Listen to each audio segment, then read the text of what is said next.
Our final speaker is the winningest coach in Big Ten basketball history. He's won 3 NCAA titles and a conference record, 11 Big Ten titles. Besides those crowns, he was also coach of the 1984 gold medal winning Olympic team. Indiana head coach Bob Knight. And the most recent thing,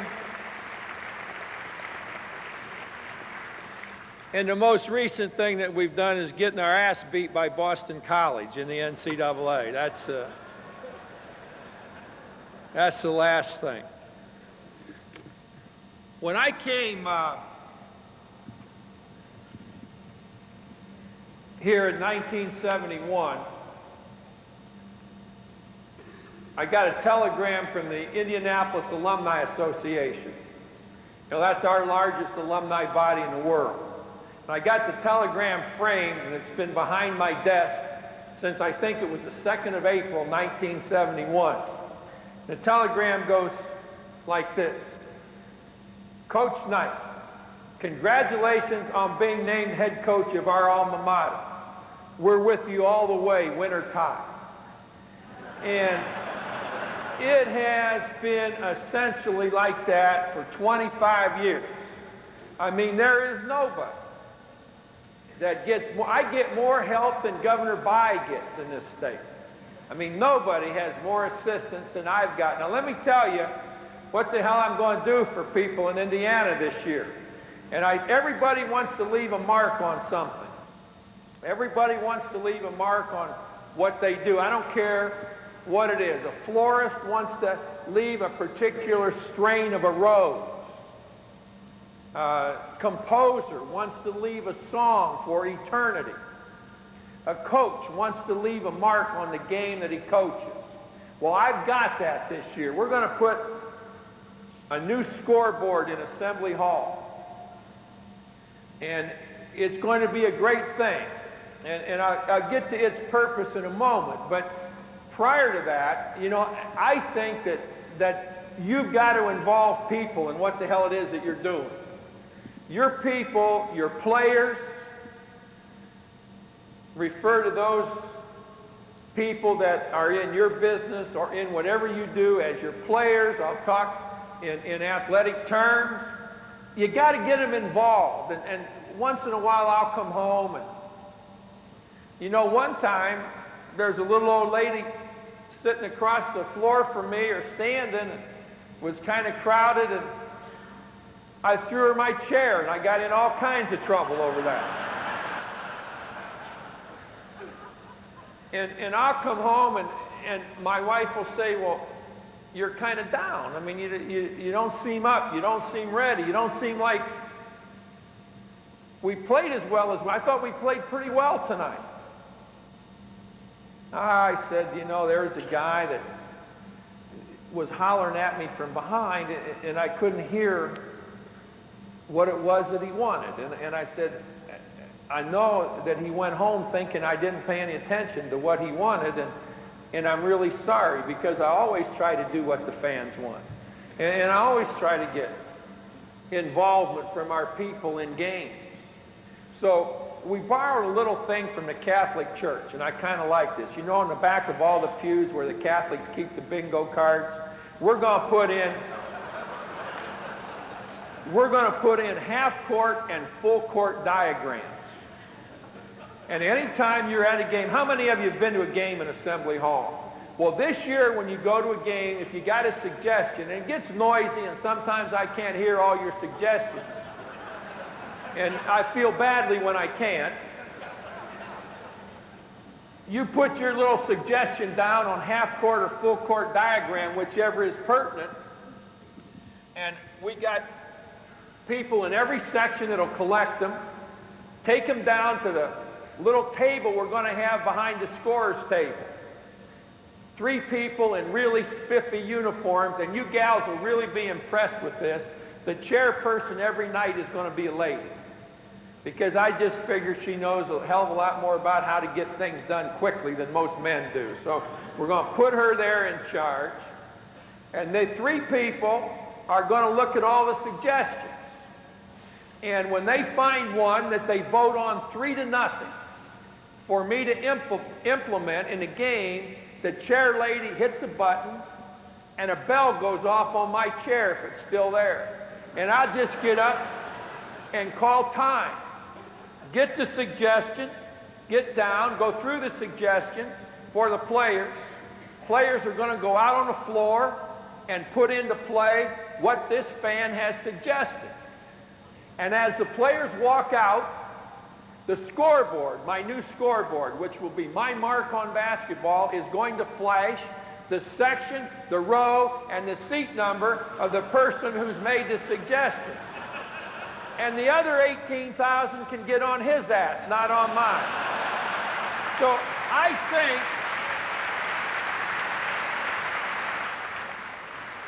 do think that you got to get people involved in what you're doing. You got to get your players involved. Now, I'll get into that a little bit later. I think there are two things that we talk about and think about when we involve ourselves with management, with administration, with teaching, with coaching, with leadership. We talk about, I think, what is it that the leader has to do?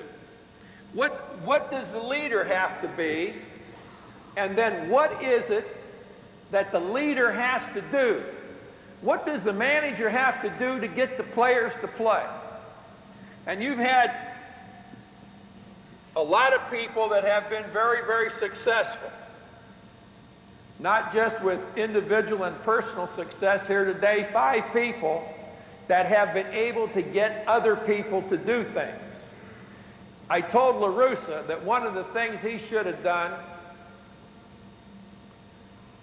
was to have got Eckersley to throw that pitch a little bit lower against the Dodgers in the World Series that Gibson hit out to start the A's to getting beat. And La Russa turned around and said to me, I think you should have got Evans to move more without the ball in the Boston College game last year. So that was all the advice I had for anybody that came up here. But if you're going to manage, there are some things that I think we all have to do. I think you have to do. I think I have to do. And as other people have talked about different facets of what success is all about, I'm going to direct my remarks here this afternoon and then let you question me in any way that you would like relative to management. You know, you're going to do something, whatever it is, where you want 70% results. You've got to get 70% results in whatever it is that we're doing, let's say. Just pick that as a figure. Well, if we want 70% results, we can't take 40% shots. We've got to be able to get our people to take 70% shots. And one of the things that I've always tried to do is let my players know just what the hell it is that I want from them. I had a friend of mine, actually was a coach whose team I played against years ago as a college player at Ohio State, December of 1960, in fact. George Ireland was the coach at Loyola Chicago. And those of you that are real basketball fans and maybe as old as I am would remember that Loyola beat Cincinnati in the NCAA championship game in 1963, and George was the coach. And years later, maybe just 7 or 8 years ago, George Ireland brought his grandson to my basketball camp. And he said, Bob, I've enjoyed watching Indiana play since I've been retired. I've become a real fan, and I've got something that I want to give to you because I'd like to give you something that I can feel would be something of a help to you in Indiana basketball. And he gave me a card. And on the card, he had written the word assume. And he had hyphenated that word into ASS-U-ME. He said, I just wanted you to have something that I've had with me for 47 years as a teacher and or a coach. When you assume that your players know something, you're in the process of making an ass out of you and me. And so I thought I'd always kind of adhere to this sort of philosophy before George gave me that card. But I like graphic explanations, and that was a little bit more graphic than any way I had phrased it, and I like that. And I think that what we have as managers, more than anything else, is an obligation to our players to give them everything that we've got. Too many times I think, God damn it, he didn't give us what he can give us. He didn't. Well, are we giving them what we can give them? Are we giving everything we've got to manage in this operation? Are we giving everything we've got to coaching this team? And that's what I want to talk about here this afternoon. I use two sets of words with our players: look and see, and hear and listen. Let me take the first two words, look and see. I think it's really important that we see. I think it's important that we're observant. Sherlock Holmes said to his companion, Dr. Watson, Watson, everybody sees, but very few perceive. And I kind of change that a little bit for our players. I say simply, you know, you guys all look, but sometimes you don't see anything. When you look, you got to see. I had a great player from here in Indianapolis named Whitman. He played at Ben Davis High School out on the west side. Now, Whitman's mother always thought he was a little better than I did, but Whitman nevertheless was a hell of a basketball player and a really good kid, one of the best players I've ever had. We're practicing one day, and I'm standing at midcourt while practice is moving up and down in front of me. We're scrimmaging. And Whitman has the ball, and he's coming to midcourt.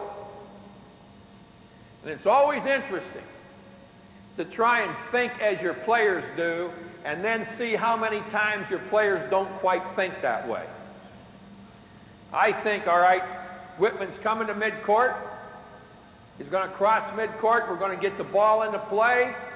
Here's Block. Uwe Block was a really good kid. Very, very smart kid. Phi Beta Kappa, spoke 4 languages. I wish he'd have been a little dumber and had better hands. I mean, he couldn't catch it then, today, or tomorrow, except in real certain situations. A couple of years ago, Uwe was playing in the Italian Pro League, and I got a fax from his wife. Their first child was born, a boy. Uwe's 7'2", 265 pounds. Wife was a beautiful girl, 6'1". Baby was a boy, 4'3", weighed 102 pounds. I mean, this is a big damn kid. So I get this fax about the baby being born, and I send Uwe's wife a fax back, congratulating her on the birth of the son. Hope mother and son are both well. I put a P.S. Don't ever let your husband hold that kid over anything but a bed. Does not have good hands. Whitman comes to midcourt. Really smart player. The mental is to the physical as 4 is to 1. Give me a kid that thinks, give me a kid that thinks, give me a kid that thinks.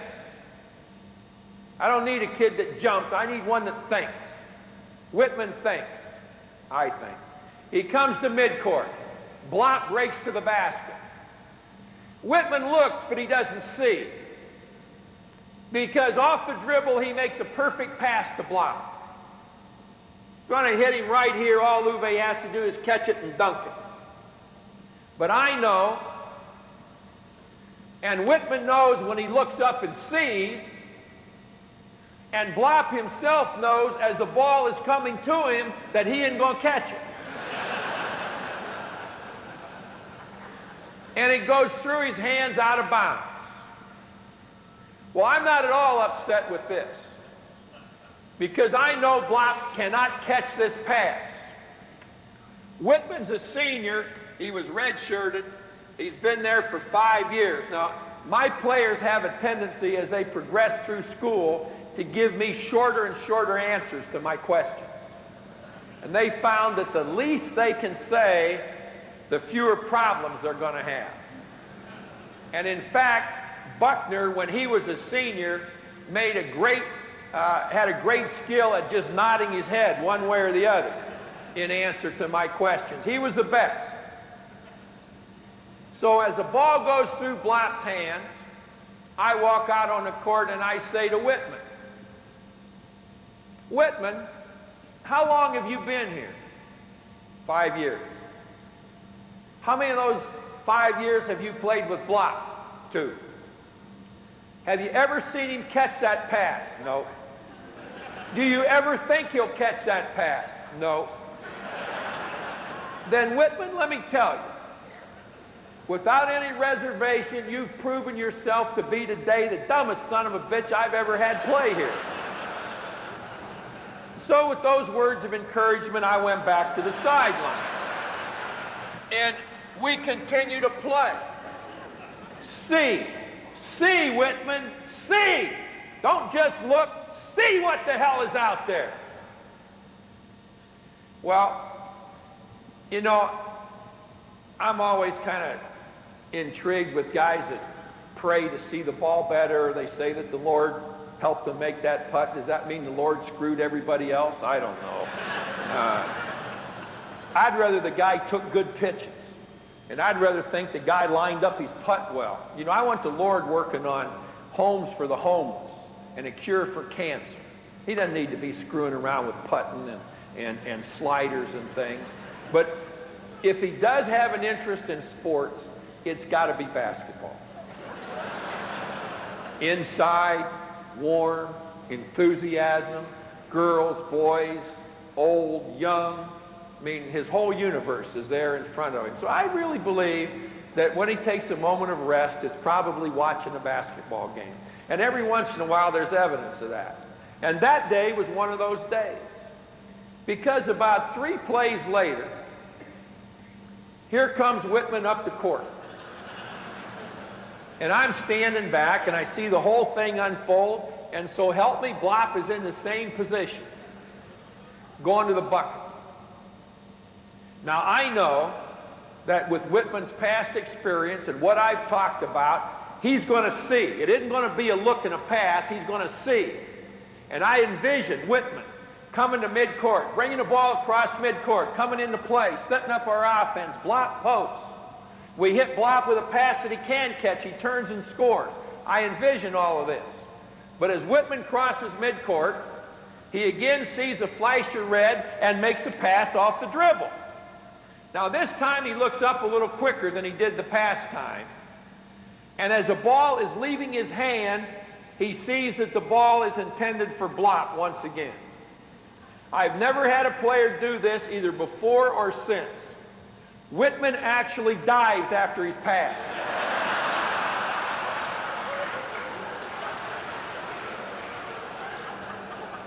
Trying to bring it back. And he reacted so quickly that, so help me, he got a finger on the ball. But the pass continued. So I again know, right through Uwe's hands. But again, I'm surprised.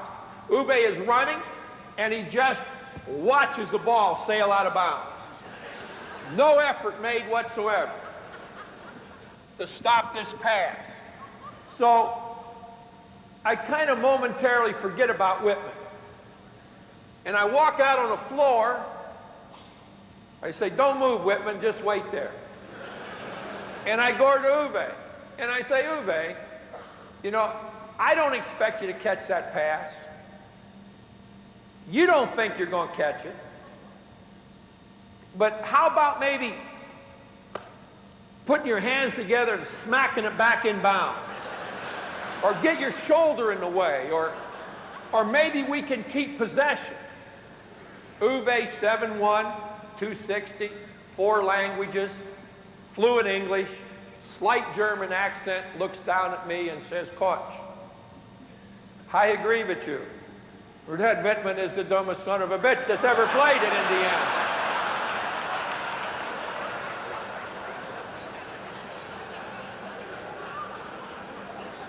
And I just want you to know that if he is so dumb as to throw me that pass a second time, I am much too smart to try and catch it the second time.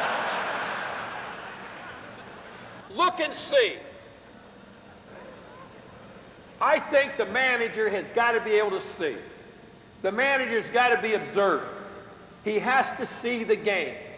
And he's got to get players to see the game. He's got to get the players to understand strengths and weaknesses. I have to understand strengths and weaknesses. Hell, I'd like everybody to be able to be a good three-point shooter. I'd like them all to shoot from three-point range. But you know, we got a kid that he's missed 3 straight threes. And I'm sitting at home the other day, and my wife is reading an article in a magazine. And I look over and I say, "Karen, what are you reading?" She said, well, and she was a teacher for 20 years, so she's obviously interested in education and educational theories. And she said, you know, there are a lot of studies now being made that the whole psychological approach to education that we've taken in the last 10 years has had a real negative effect on our kids. And I said, what do you mean? And she said, well, all of this positive reinforcement. No matter what Susie's done, we pat Susie on the back. No matter how ineffective Johnny's been, we just keep telling Johnny to keep on, Johnny. We don't get on anybody anymore. And studies have shown that this has really hurt our kids, and that there has to be a swing back to telling people when they've made a mistake, to being more demanding, not accepting whatever is thrown out there at us. And she kind of looked at me and smiled and said, you've hung on long enough that you're back in style.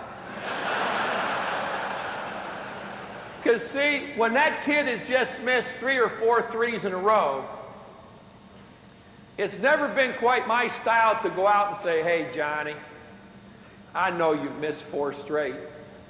2 of them have been bad shots. 1 was questionable, but that doesn't make any difference, Johnny. I want you to do your thing.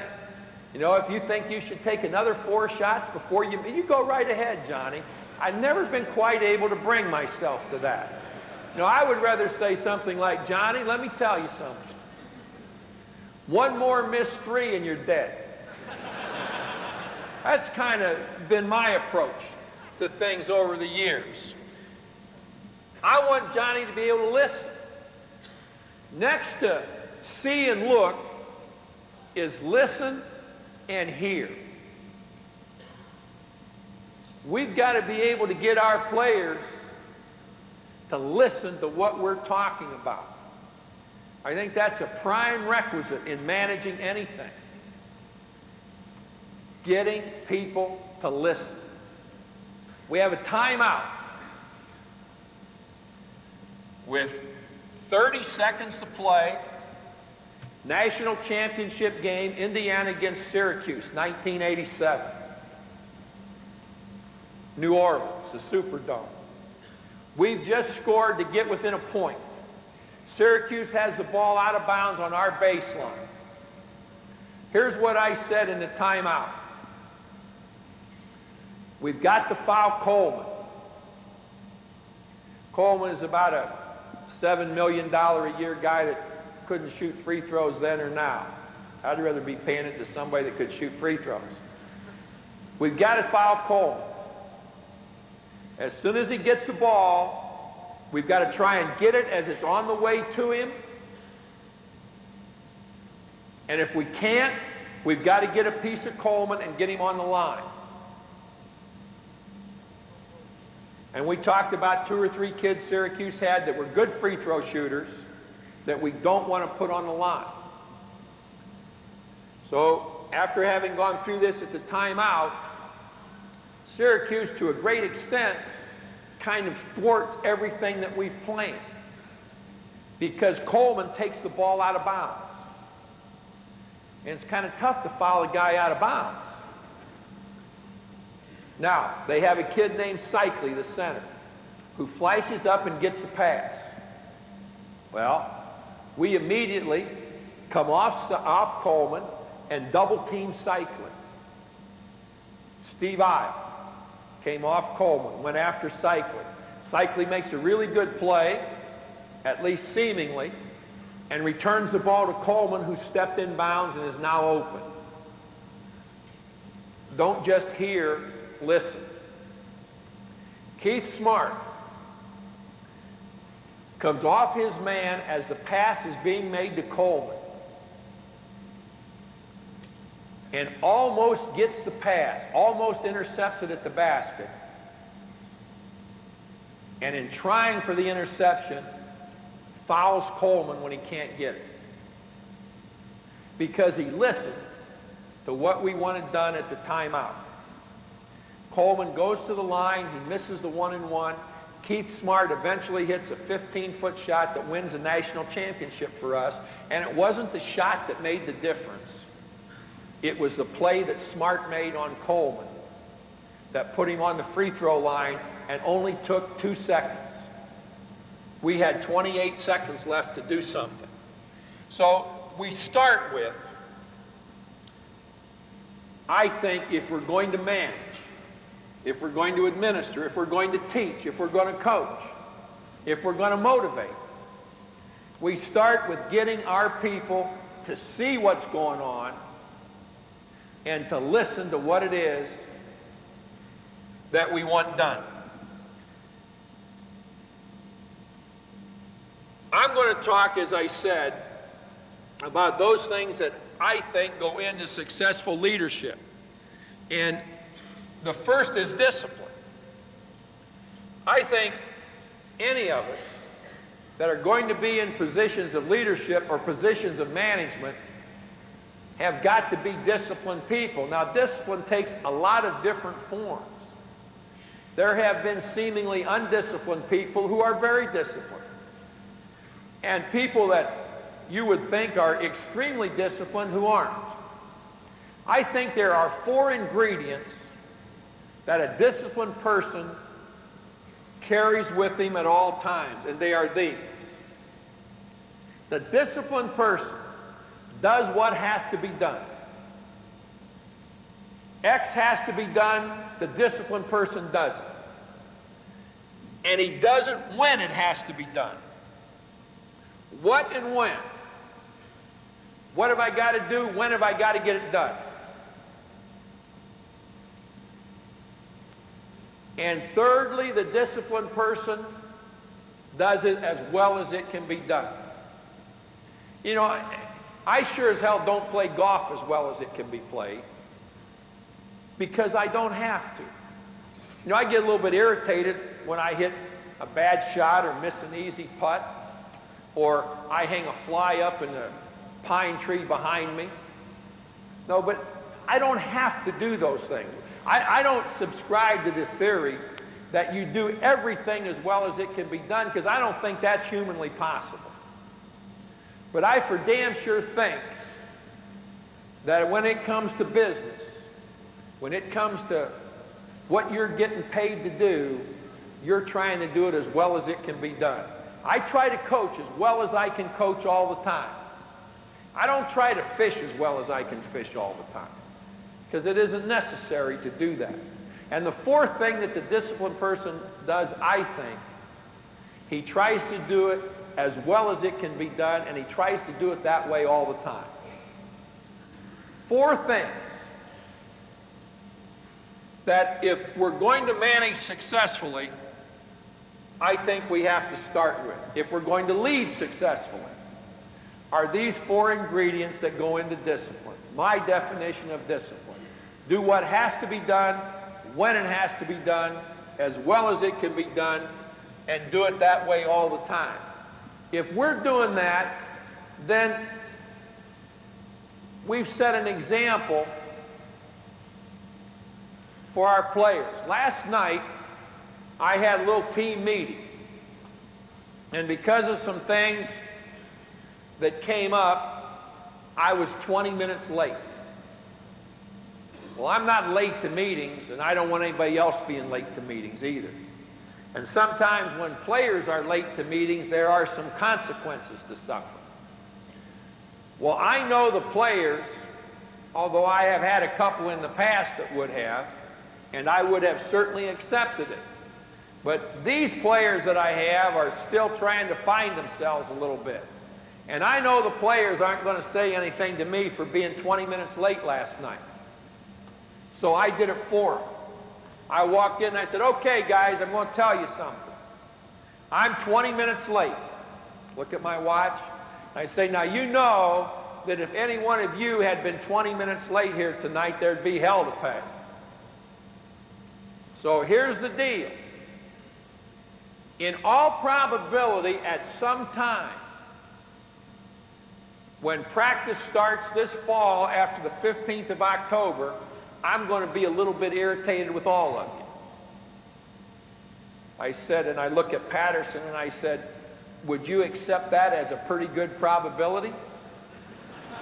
And Patterson looked up and said, Coach, based on the last 2 years, I'd say it's a definite probability. I said, okay, here's what you get out of my being 20 minutes late.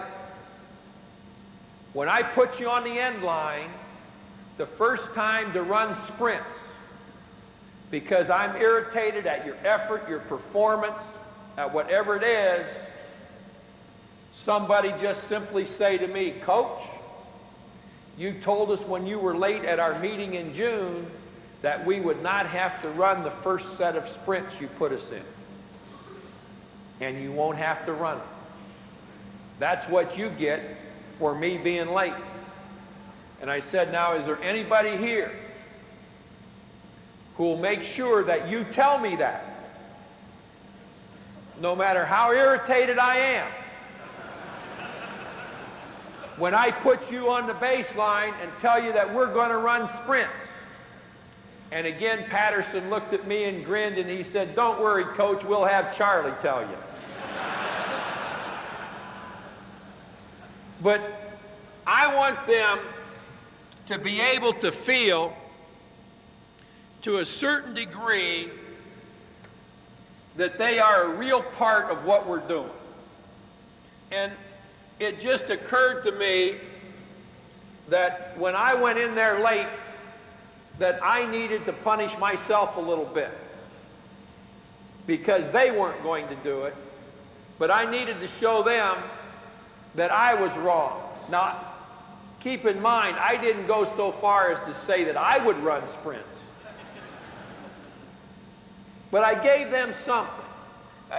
I like to think that it's important that they understand that it's not my team, it's our team.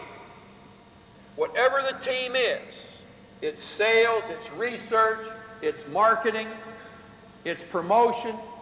Whatever my team is, it really is our team. And because I'm the leader, I've got to make sure that they know that it's our team. That they know that we're all involved in this together. After discipline, I think that a leader needs to be inquisitive. I think a leader needs to be searching for answers. I think a leader always needs to be looking to improve his team. I had 6 honest serving men. They taught me all I knew. Their names were what, where, and when, how, why, and who. The inquisitive person, I think, simply puts himself in a position where he's always trying to find out something, where he's always trying to find a better way of doing it. Let's build a better mousetrap. How the hell do we do it? What, where, when, how, why, who? An effective leader, I think, has got to be inquisitive. I think that above all else, he's got to want to know, what can we do to make this better? What is there that we can do? I really like to ask our players. This is an area where I really involve our players. Hey, I take an experienced player that's going to play. I take a Calvert Chaney, and I say, Calvert, who does the best job of getting the ball to you? Calvert, who do you feel most comfortable playing with when the other team's in a zone? Sometimes I ask questions where I really don't particularly care about the answer because I know what I want to do, but I just want a little input so he or they think they have some input into it. Other times, what they say is what we're going to do. Calvert, I don't know whether we should start Smith or Jones. What do you think? Coach, I think Jones should start. Okay? Jones is going to start. Now I know that Calvert's got a little on the line here. He's going to help Jones a little bit. Calvert knows that it was his decision to start Jones. We're not going to, don't let me mislead you. Basketball at Indiana is not America's most democratic operation. I got to digress just a moment and tell you something I think you'll all get a kick out of, because I think more and more we become apolitical. But I was at a pretty large gathering like this not too long ago, and it had a very, very strong Republican flavor to it that I couldn't miss, and nor could anyone. And I said to the gathering, I said, you know, some of you are going to be pleased to hear this, but I have come to the conclusion, as I've studied a lot of things over the past years, that the second most ineffective institution in American history is the National Democratic Party. Of course, with the Republican flavor, everybody kind of got a kick out of that until I said, now some of you aren't going to like this, but it's only superseded in effectiveness by the National Republican Party. So I get into some things with players. I get into things with players where maybe what they say is going to have no bearing on what we do, but the player knows that he's had something, and I've at least asked, and my decision or my choice wasn't his, but he got something to put into it. And then maybe, as is the case with Chaney and Jones, his thought and his decision was the answer. I want players to have an input, particularly into things that I really don't care about. But I don't want to let them know that I don't care about it. I think this is really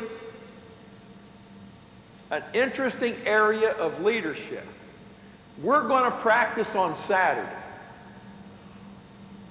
Okay? A weekday's practice is determined by our class schedule. But we're going to practice on Saturday. You got to have a meeting. Whatever it is, it's going to be in a time slot that really doesn't make any difference to you. So why, as the manager, as the leader, as the superintendent, as the CEO, why should I pick the time? Doesn't make any difference to me. Okay, guys, we're going to practice on Saturday. After you shower, Calvert, come tell me what time you want to practice Saturday. I think involving your players in decisions does two things. As I've said, it, number one, puts them in a position where, hey, this is our team. You know, Coach told us to make up our minds when we're going to practice on Saturday. And secondly, it makes them responsible for something. They got to make a decision. In 1992, we go to the NCAA Final Four in Minneapolis. And I had become really irritated with our two senior captains, Anderson and Meeks. I told the team that Anderson and Meeks would not be our captains in the NCAA tournament. You come to me with who the captains are going to be. Boy, were they reluctant to do this. You know, Anderson and Meeks were their buddies. Anderson and Meeks were guys they'd played with for 2 or 3 years. Anderson and Meeks have been really stuck in the butt with something. They're not going to be captains. They at first kind of thought they could get out of it by not making a decision. Cheney comes to me. Coach,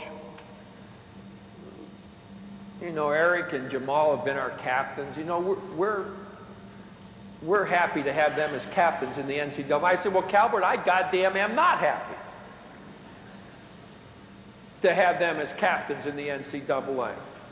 And I have a little sign in our locker room that says, when the coach ain't happy, ain't nobody happy. And I said, so Calvert, you get your ass back in there and you come back to me with the captains. So reluctantly, Calvert and Greg Graham come trundling out. And now they are going to be our captains. And neither one really wants to be. And then, so we get going from there. Now we go through the first round of the NCAA. And we beat Eastern Illinois and LSU. And now we beat Florida State in the third game in a tough game down in Albuquerque. And we're having a meeting on Friday afternoon. Wayne Lucas is at the meeting. We're having a meeting on Friday afternoon about practice for Saturday's game with UCLA. We've gone to a local high school to go through what it is that we're going to go through for the UCLA game, walk through, talk about it, show what we have to do on offense, show what we have to do on defense. Then we came back to the hotel, and now we've got the players in a room, and we have a time to go work out at the University of New Mexico Arena in the afternoon. So I've got the players. Okay, do you want to go work out? We can go over and run and shoot, work out, and right away, Meeks. Coach, I think we should go work out. Anderson. Coach, I think so too. We shouldn't pass up the chance to go work out. Calvert, what do you think? Coach, I don't feel like working out. I don't think we should. Said, my leg bothers me a little bit. Greg, what do you think? Coach, I'm tired. I don't need to work out anymore. We went through what we did this morning, and that's all we need to do. We're going to be all right. We don't need any more workout. Halftime of the UCLA game, we're ahead by 15 points. With about 30 seconds to go, I'm saying to myself, I got to get Cheney when the gun goes to end the half at the corner of the arena in Albuquerque. Were any of you at that game by any chance? At the corner of the arena, there's a ramp that goes up into the locker room. And it's like the damn thing goes from here up to the corner. It's a long ramp, and the locker rooms are on either side at the end of the ramp. And about 30 seconds ago, I'm saying to myself, get Cheney and have the team run past UCLA up that ramp. We got them down by 15. They're going to have their heads down. Let's just blow right by them up to the ramp and show them that we haven't even started yet. But something happens, and I'm sure some official made a bad call or whatever, and as little as I get interested in that, perhaps that time I did, but it slips my mind to make this comment to Calvert. The gun goes off to end the half. The UCLA players are a little bit ahead of us prior to going up the ramp. They start up the ramp, and Greg Graham and Cheney, without any thing from me or anybody else all of a sudden just lead the team at a sprint past UCLA. The game's over with right then. And I think it came from my forcing them to make a decision and to assume some responsibility relative to being captain. And those two guys on their own just realized what it was they had to do. Wow, they went up there, came back, and we just destroyed them in the second half. So we got our players involved. We forced our players to get involved. We made a change. You know, I think that the leader, the manager, has got to be demanding. Now, we can all be demanding in different ways, but I want you to think back just a second. And think back to when you were in school, as far back as you can remember, kindergarten, whatever, first grade. Who was your best teacher? Who are the two best teachers that you ever had? And I'm willing to bet the farm that they were also the two most demanding teachers that you ever had. Now, they might not have been demanding with a chair and a whip, but they didn't accept anything other than your best. And every one of us that's had a teacher that was demanding, that made us give our best, ought to thank God we had that teacher. Because they're the best. The most demanding teachers are the best teachers. I teach a class at the university. I'm the only coach left in the Big Ten, and have been for a long time in either football or basketball, that still teaches a course. Woody Hayes taught a course at Ohio State till the day that he left the university, and I figured if Woody can do it, I can do it. And this isn't a course that's like rocket science or nuclear physics. It's kind of a simple course, an hour and a half credit. It's a course in teaching. And I try to share with kids the things that I think are really important in teaching. And I ask these kids to write down the names of their two best teachers. Think back. Most of them are juniors in college that take my course.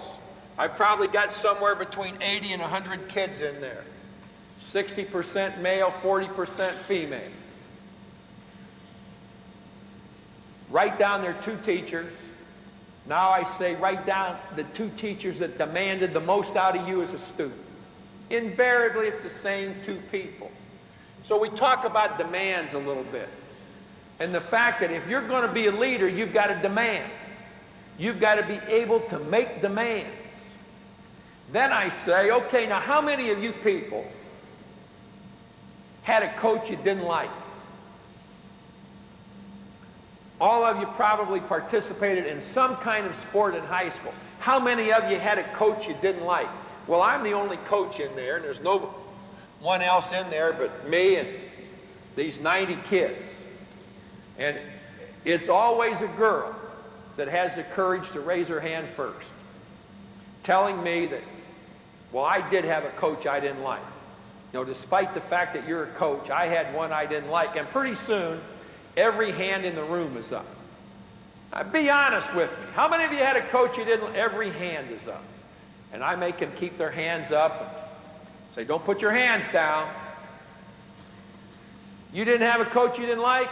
Well, get your hand up. So I got 90 kids with their hands up telling me, hey, we don't buy everything you coaches say.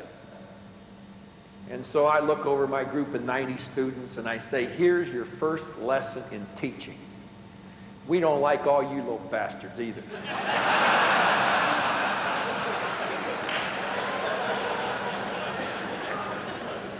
And I mean the stunned looks on faces when I say this. That's not fair. I mean, we can dislike you, but you can't dislike us. And then I talk a little bit about personalities, and I talk a little bit about teaching, and I talk a little bit about there's a big difference in being liked and being respected. You don't have to like everybody that you play for, and you don't have to like everyone that plays for you. And to be demanding I think the major prerequisite is that you're not interested in winning a popularity contest. When decisions are based on who will be the least upset, or what decision can I make that will be most favorably accepted, then we're going to make bad decisions. When I became the head coach at the military academy at West Point, I was 24 years old. And within a week after I was named the head coach, I visited a great coach named Joe Lapchick. He had played with one of the first two original great basketball teams. There were two great basketball teams in New York back in the 20s. One was an all-black team called the New York Wrens, the Renaissance, sponsored by Kate Smith, the singer. Another was an all-white team called the Original Celtics, mostly Jewish players, with the exception of Lapchick and one or two others. They were the first two great basketball teams in America. And Lapchick was the center on this great Celtic team, the Original Celtics. And he later became a great coach at St. John's and a great coach with the Knicks, and then back to St. John's. And until he retired in 1965, perhaps the most revered coach that I had ever known until I became acquainted and a friend of Henry Ivan. And Mr. Lapchick was very good to me because he liked and admired my college coach, Fred Taylor. And so in that first week, after I became the head coach at West Point, I went down to see Mr. Lapchick, who had a 6th grade education. Yet he had 3 children, all of whom went on to have PhDs. And Mr. Lapchick, with his 6th grade education, was one of the most articulate people I've ever known. And I asked him about coaching and teaching and all kinds of questions. And in the process, he looked at me in his living room at 3 Wendover Road in the Bronx. He looked at me and he said, "Let me ask you a question. Is it important to you that people like you?" And I thought for a second, and I said, "No." I said, "Coach, it really isn't. It's important to me that people believe I know what I'm doing, that people have a confidence in decisions that I might make, but I don't think I can make the right decisions if it's important to me that people like me. Is that correct?" And he said, "If you want to coach, if you want to manage, if you want to lead, then you can't worry about people liking you." And I think that's a very, very big key in demanding. I think that you've really got to be organized to be a leader, to be a coach. I think organization is really important. And a part of organization is appearance. I think that when you meet with your team, you have to look and act like you know what the hell you're doing. I mean, how many of you have ever heard a guy get up to speak, even if it's impromptu, and if he's just been asked, and he gets up and says, "I'm not sure why I'm here. I don't really know what I was asked to say, why I was asked to speak tonight. I'm not sure what to say." Well, get your ass off there then. What the hell are you doing up there in the first place? If they asked you to speak and you don't have anything to say no, I don't have anything to say. Act like you know what you're doing. Look like you know what you're doing. We talk a lot about winning and losing. All these books are written about winning, most by people who've never won in anything. You know, the writers always amuse me. The writers of books greatly amuse me. In almost all cases, they are observers, not doers. They observe other people and then critique other people, and they probably couldn't beat anybody at anything.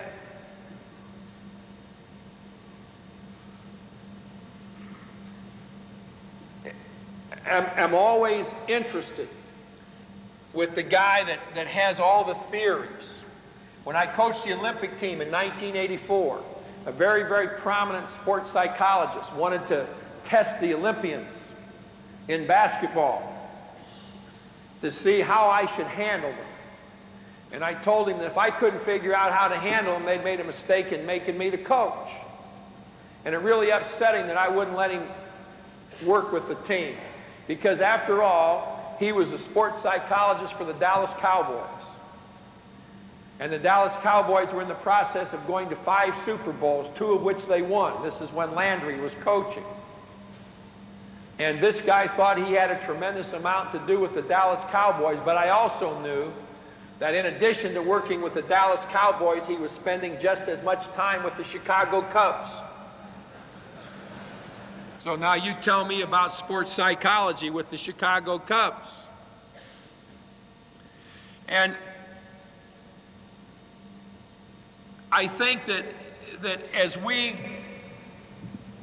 learn to demand from our players, and as we get the respect of our players, and we're able to get our players to perform in a way that maybe they didn't think they could do before. The greatest compliment that you can ever have is, boy, he got more out of me than I thought I had to give. And to me, I kind of think that's the greatest reward that you can have in management, the greatest reward that you can have in coaching. If you're going to be a leader, you have to be organized. You have to look like you know what you're doing. You have to sound like you know what you're doing. And then pretty quickly, you got to know what you're doing. Because the way you look and the way you sound isn't going to carry you very far beyond the surface.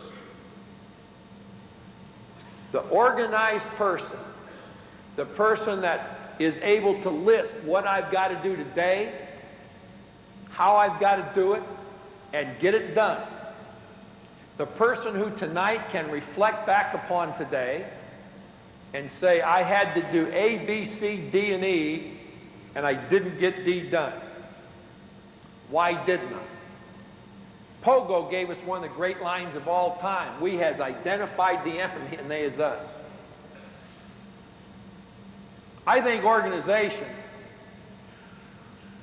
involves keeping track of what it is that we have to do, getting it done, making sure that we know what it is that we have to do. Not, God, I can't think. Write it down. I don't think there's anything better for a guy that's a coach than to have a pad in his pocket so he writes something down. No, I got to call so-and-so to deliver packaging. Make sure I get it done. I've got a dictaphone. I talk into a lot to make sure I get things done.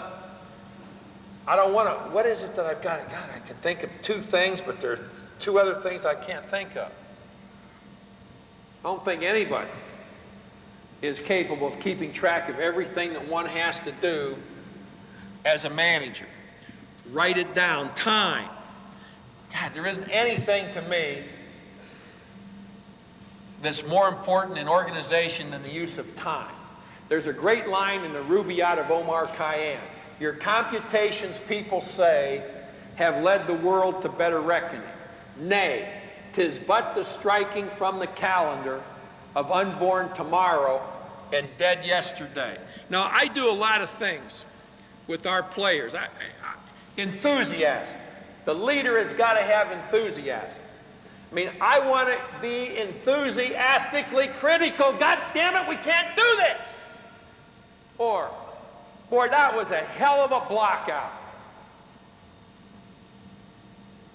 I was going to use Evans as an example, but he didn't block out very well. That was a hell of a block out. That's what we've got to have. I think Norman Vincent Peale had a great line, enthusiasm makes a difference. Enthusiasm and understanding the game. The manager has to understand the game. Is it sales? Is it marketing? If it's sales, it's presentation, it's knowledge. If it's marketing, I sure as hell have to understand our competition. I've got to understand this area, this product, where it can best be located. Paying attention to the game, understanding it, is really important if I'm going to coach well. Sometimes it's tough. We've lost 2 in a row. Now, I got to understand a little bit. I can't just say, well, we're going to eventually win. Yeah, we'll eventually win, but we'll be done by then.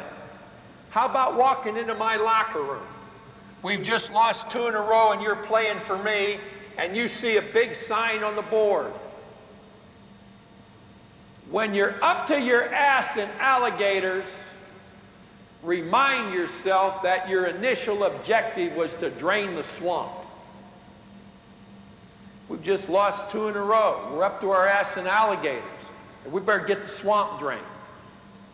I really like to give messages to players. I like to let players know exactly what it is that I want done. Goals, performance, input insofar as effectiveness and intensity is concerned. I may put Webster's definition of intensity on the board. I'm constantly trying to do something in our locker room where our players know that I'm constantly trying to do something. They've got to know that I am really involved. Then I try to do some things to remind myself of what's important to me. Time. I put together some things on time. And I'll just quickly go through a couple of them with you. Time is man's most important asset. All men neglect it, all regret the loss of it. Nothing can be done without it. Voltaire. Dost thou love life? Then do not squander time, for that's the stuff of which life is made. Benjamin Franklin. Time is the scarcest resource, and unless it is managed, nothing else matters. I talked a little bit about enthusiasm. Enthusiasm, that certain something that makes us great, that pulls us out of the mediocre and commonplace, that builds us into power. Enthusiasm, if we have it, we should thank God for it. If we don't have it, then we should get down on our knees and pray for it. I try to teach that you can do something wrong enthusiastically and it'll turn out right. You can execute something in the right technique without enthusiasm and you lose the play. Enthusiasm makes a difference. And then the last point that I would make relative to leadership would be flexibility. Now, I'm not looked upon as the most flexible individual in America. I understand that. But I understand the importance of flexibility. I understand the necessity to change from an inside attack to an outside attack. I understand the necessity to handle a kid differently today than I might tomorrow. I don't think there's any given set of circumstances that we can apply from our team or to our team from one day to the next without seeing exactly what tomorrow brings. One of the great things they teach in golf is that when the Pro Tour player goes to the golf course and he practices before the day's round, he takes that game out on the course with him. He's kind of fading the ball Somehow he's not getting through it. Instead of fighting to change that, play with that today. When today's over, we have to work to change it. But you, I think, have got to really be a flexible leader if you're going to be an effective leader. I walked into the locker room after the first half of our game with Spain in 1984 for the gold medal. We're ahead by 29 points. We've played basketball as well as the game can be played. Michael Jordan has played 12 minutes. Out of the 20, he has 11 rebounds, 9 assists, and 19 points in 12 minutes. In my opinion, there's nobody that's ever played anything that can compare to Michael Jordan, with the possible exception of Jack Nicklaus and Babe Ruth. Michael Jordan is just the best there ever was at what he does by a considerable margin. So I'm walking across the floor with this 29-point lead as I look at the scoreboard, and I'm a great believer in the best 3 minutes of the game for us has got to be the first 3 minutes of the second half. But what the hell am I going to say? Hey, we got to get better. We're 29 points ahead. We got to win by 59. These kids are going to be a little bit satisfied with themselves. They know how well they've played. And when I get to the locker room, I still haven't come up with an answer. I open the door, and the first guy I see is Jordan sitting in front of his locker. Idea light flashes. I say to myself, I'm going to get on Jordan's ass a little bit. And everybody else is going to say, God, if he's upset with Jordan, how's he feel about me? 12 minutes, 19 points, 11 rebounds, 9 assists, and I have the stat sheet in my hand, and I walk over in front of Jordan, and I look down at him, and I say, Mike, when the hell are you going to set a screen? We got 4 guys out there screening when you're in the game, screening to get you open, screening to get each other open. Haven't seen you set a screen yet. The only way I get all 5 guys screening, Mike, is to get you the hell out of the game. Now, when are you going to set a screen? All you've been doing so far, goddammit, is rebounding, passing, and scoring. You need to screen, Mike. Now, Jordan, you've all seen the grin. I mean, it's the greatest grin in the world. Doesn't quite use all of his grin in this circumstance. But he looks up at me and he grins a little bit and he says, Coach, didn't I see last week where you said I was the quickest player you'd ever been around? I said, Mike, what the hell has that got to do with you screening? Coach, I think I'm setting them quicker than you can see them out there.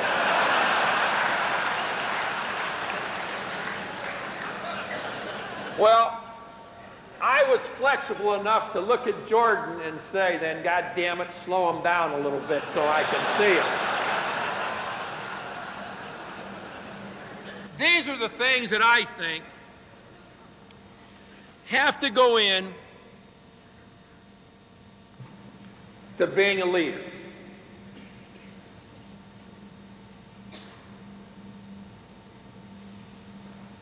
And we're all going to make mistakes in leadership positions.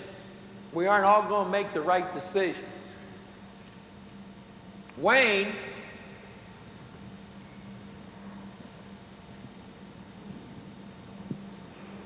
isn't going to pick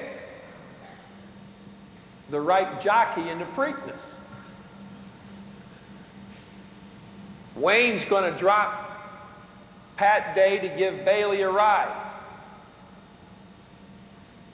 But let me tell you 2 things about that decision. Pat Day's as good a jockey as there is in the country.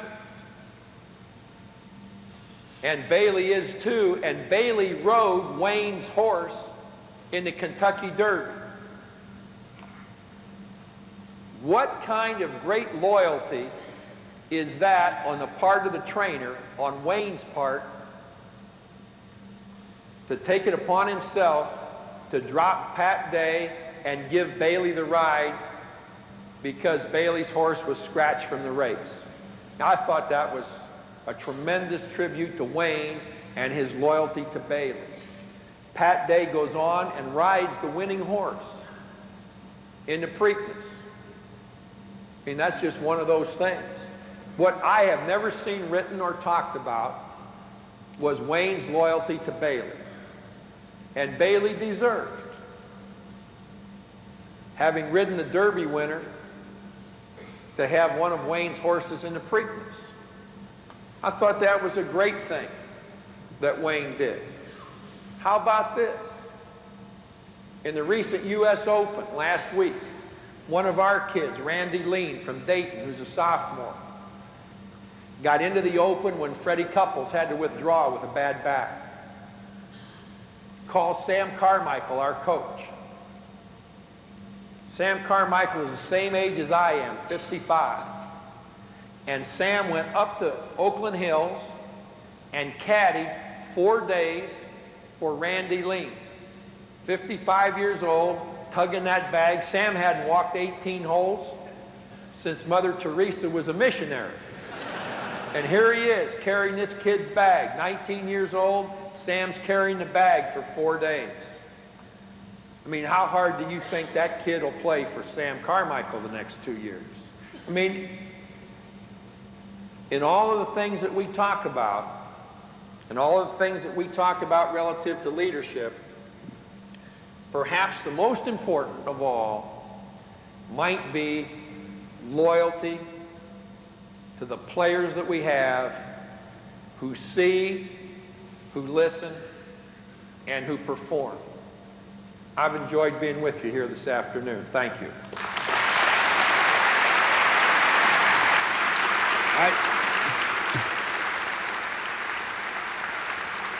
And I'll be glad to entertain questions. I've got nowhere to go. So if you've got questions, just stand and go to a mic and ask them. And if they're good questions, I'll answer them. If they're bad ones, I'll just ignore them and we'll go on to the next guy. Now, anybody that wants to start off with a really intelligent question, go right ahead. Coach, in Sun Tzu's book, The Art of War, what was the most important or valuable thing that you gained out of that? I mentioned all of these books that have been written about how to win and how to succeed and how to do this and how to do that. When I write a book, it's going to be entitled Losing. Because I think knowing how to lose is really important. I mean, everybody wants to win. You know, when it's thrown up, we all want to win. But you got to know what losing is all about to win, I think. You eliminate the reasons why you lose: poor communication, poor grammar, poor appearance, lack of knowledge, being late, whatever it is that you're involved with, list the reasons why you lose, and then eliminate them. God damn, there's only one choice left. I think understanding losing is really important. And we eliminate those reasons why we lose. The best book, I think, ever written on success or how to succeed was written 500 years before the birth of Christ by a Chinese militarist named Sun Tzu. That's the book he was referring to. And I'll take just one passage from the book because it was the first passage I ever learned in the book. Just as water retains no constant shape, so too in war are there no constant conditions.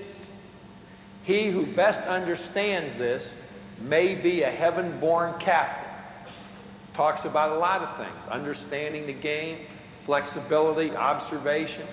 But this is a book, if you're interested in the whole realm of books on winning and success that have been written, go to your bookstore and have them order you a copy of The Art of War by Sun Tzu. Coach, this is a two-part question. I own a small business over in Cincinnati, and over the years I've had to deal with employees that want to be rewarded for simply doing what's expected of them. What's your feeling on that, and also how would you manage people like that? Well, first of all, I think that you have to let your people know. Let's just take a quarter, if we might. You have to let your people know what's expected of them this quarter. And when they reach that, that's what's been expected of them. We got our job done. We did it. That's what you were paid to do. Now, perhaps they've gone way over that, and now maybe you have a little bit of an incentive plan. But I think an incentive plan isn't for what you're paying me to do X. And if I do X plus, then maybe in your mind, something additional should be done for me. But I've got to be told that, and I've got to be aware of that. And I think you have to be very straightforward in that. We're not just paying you to be here. We're not paying you to fill. We're paying you to do X. And if we get X done, that's what the hell you've been paid to do. Now, if we do Y and Z, now we're talking about something a little bit extra, because that's a little bit more than I expected. It's a little bit more than I expected to get out of the quarter, so you deserve to have a little bit more perhaps than you expected. But I think that's something that has to be set up as you go into the quarter, the year, semi-annually, however it is that you set it up. And then I think you have a real understanding of what you have goals, you have set limits that you're trying to get to, and when you get to those limits, or you get to those goals, or you get beyond, then other things are available. That's like, I have never accepted, we've won the Big Ten championship either 11 or 12 times, and I think that's what the hell I'm getting paid to do. You know, so I have never accepted anything like a car, a boat, a fishing rod, because that's not, and yet I see that happen a lot. And those are people that, in my opinion, have not been made aware initially of what's expected of them. And I don't know whether that answers what you're talking about. That would be the way I would handle it. How do you deal with those people? How do you deal with people that do what's expected of them and then want more for them? I'd just find somebody else. I mean, I'm not going to have a guy here. You're getting paid to do this. Last year, we didn't get this done, and I didn't take anything out of your pay.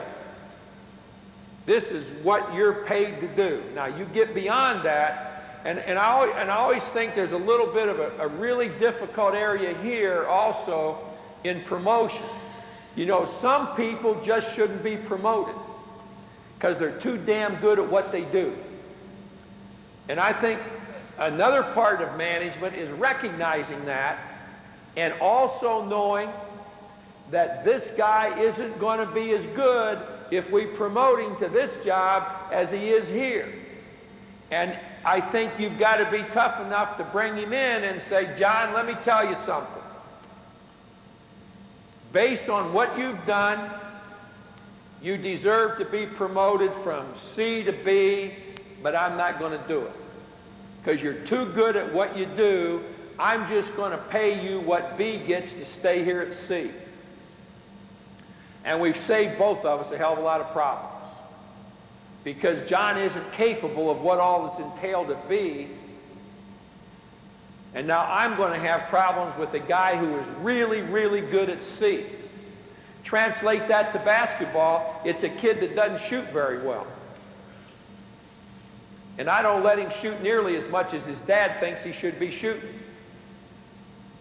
But you know, I didn't write his dad a letter and tell him how to sell insurance either. Your value to us is playing defense and handling the ball without making mistakes. You don't need to be a shooter. You're just going to stay right where you are. Now the kid's a senior. You know, he thinks, boy, I'm a senior. Hey, I just recruited 2 freshmen that can shoot better than you can. So that's always an interesting aspect, I think, of leadership and dealing with people. Coach, how do you view the recent professional player salary demands for people like Shaquille O'Neal, Reggie Miller, Michael Jordan, and some of these? Well, it's like people ask me, haven't kids changed a lot? Oh boy, how do you deal with kids today? Well, I think parents have changed a lot. I don't think that parents my age have been as good as parents my dad's age. I don't think parents my son's age are as good as parents my age in being demanding of kids. I think a lot of it just starts with parental demand, and instead of the parents saying, this is the way it's going to be, too many parents have adopted this philosophy of, well, that's okay, Johnny, everything's positive reinforcement. Well, everything isn't roses. And the same thing with salary demands. The problem with salary demands is there's going to be a guy that pays it. And that's where it, I think, gets out of hand. They even try to legislate and help weaker people by putting a salary cap on things. But what does some guy do? He tries to figure out a way to beat the salary cap. So the people that are actually paying out the money, I think, are the people that are more at fault for the salaries that are being paid than those who are demanding the salaries.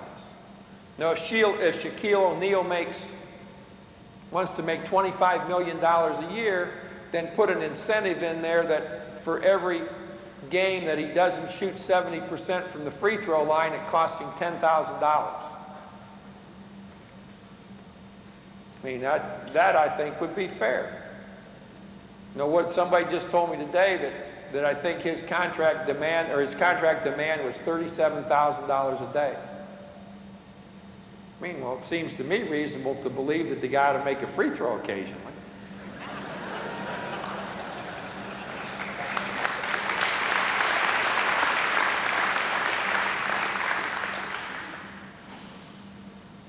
Coach, how you motivate your players today as opposed to when you started your career, has that changed? And can you find the type of player in today's society that was a commonplace for you at the start of your career, like a Buckner, a kid that was mentally tough like that? I think that we really can. I think that, you know, we have not been as nationally competitive for 3 seasons as I would like us to be. But I think we finished second, third, and second in the Big Ten during those 3 years. Prior to that, we'd won it 11 or 12 times. I want to get us back to where we're as good as anybody in the country. We've beaten teams that are very good during these 3 years. We've won 60 games. I mean, we've done some things that are pretty good, but I'm really not satisfied because we haven't been pretty good over the years. We've been very good. And yet, I don't think that is a reflection on the kind of kid that we have today, nearly as much as perhaps we haven't had enough kids, or we've needed another guard, or we've been a little bit short here or a little bit short there, which we're trying to correct. I don't feel that we are at any disadvantage at all compared to at any time in the past as to the kind of kid that's available to us. Not just available generally, but available to us in Indiana. I like the kids that we have as incoming freshmen. I like the kids that we are recruiting for the next couple of years. And I think they're kids that are going to be able to do what it is that we want done. I think part of that, though, is that as time has passed, there have just been more and more and more kids that can play. And consequently, as the total numbers have increased, so too have the numbers that are going to appeal to us. Coach, you addressed the early entry into the NBA doesn't hurt the colleges, but do you think it really helps the players? No, and if they knew that they couldn't, I'm not saying you agreed, but if they knew that they had to finish or had to go through 3 years or whatever, that then they would. But there's no way you can require them to do that. I mean, this is free enterprise. You know, you've got a certain skill, and we can't tell you that you can only work east of the Mississippi River. And that's essentially what you're doing here. Somebody has got to convince the kids that you're not ready, either emotionally or physically, but that's hard to convince kids. Kids think they're really good. I mean, like Bo and I were talking, Bo asked me last night, he said, you remember when you were a kid at Ohio State? He was an assistant at Ohio State. Do you remember when you were a kid at Ohio State and you came in to see me and you thought you should have been playing more on the basketball team and you weren't, and you were playing a hell of a lot as it was. And he said, in fact, I think if you'll remember, I told you that you were playing more than you would have been if I was coaching. And you kind of went away and you felt a little bit better because I had you convinced that you were playing a lot. And in fact, I was. And he said, that's kind of like when I was at Miami. He said, God damn it, when I was a sophomore, I thought I should have been the starting right tackle at Miami. And God damn it, I still think so today. Well, kids think always that they're just a little bit better than they are. And so the kid that is pretty good may think he's really a lot better than he is. Or maybe he can't transfer the circumstances of his playing in college to what it's going to be like in the pros in a realistic way. So those kids always get hurt by it. And they leave and they go. And see, we do one thing that's wrong right now. We let a kid announce for the pros, see where he's going to be drafted, and if he doesn't like it, he comes back to college. Now, I'd have a hell of a time coaching that kid. You know, I would have to say, look, you've got a decision to make. You're either going to go to the pros or you're not. You're either pregnant or you aren't. They're in a halfway. And you're going to go or you're not going to go because you're not coming back here. And we make a mistake. See, that would deter some kids. You know, a kid would say, well, I'm not going to take a chance on it. I've got another year and I've got to play. But it's tough with these kids. Somebody gets a hold of them, a family member, some guy that they don't even know, and convinces them that, well, you're going to get to shoot more in the pros. You're going to be, the pros think, well, they don't.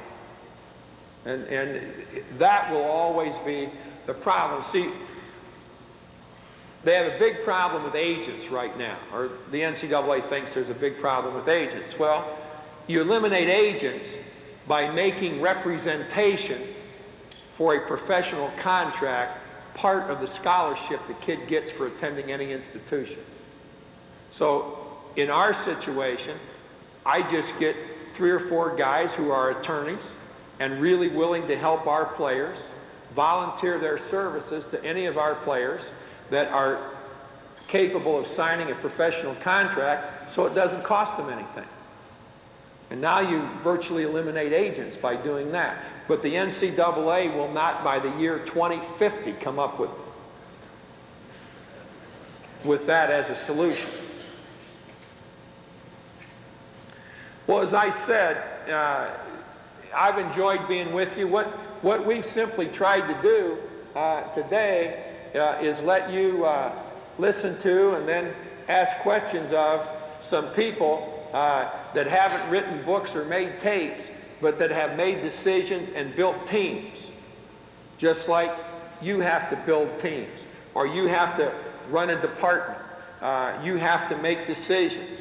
You have to bring in new people. You have to eliminate old people. And I believe that we have brought 5 people here prior to me that have been outstanding in doing what all of us have to do in any walk of life. And I hope that you have all really enjoyed what has been presented to you today and the work put into it. And on behalf of all of us, let me just tell you that we appreciate you being here today. Have a nice summer. Thank you.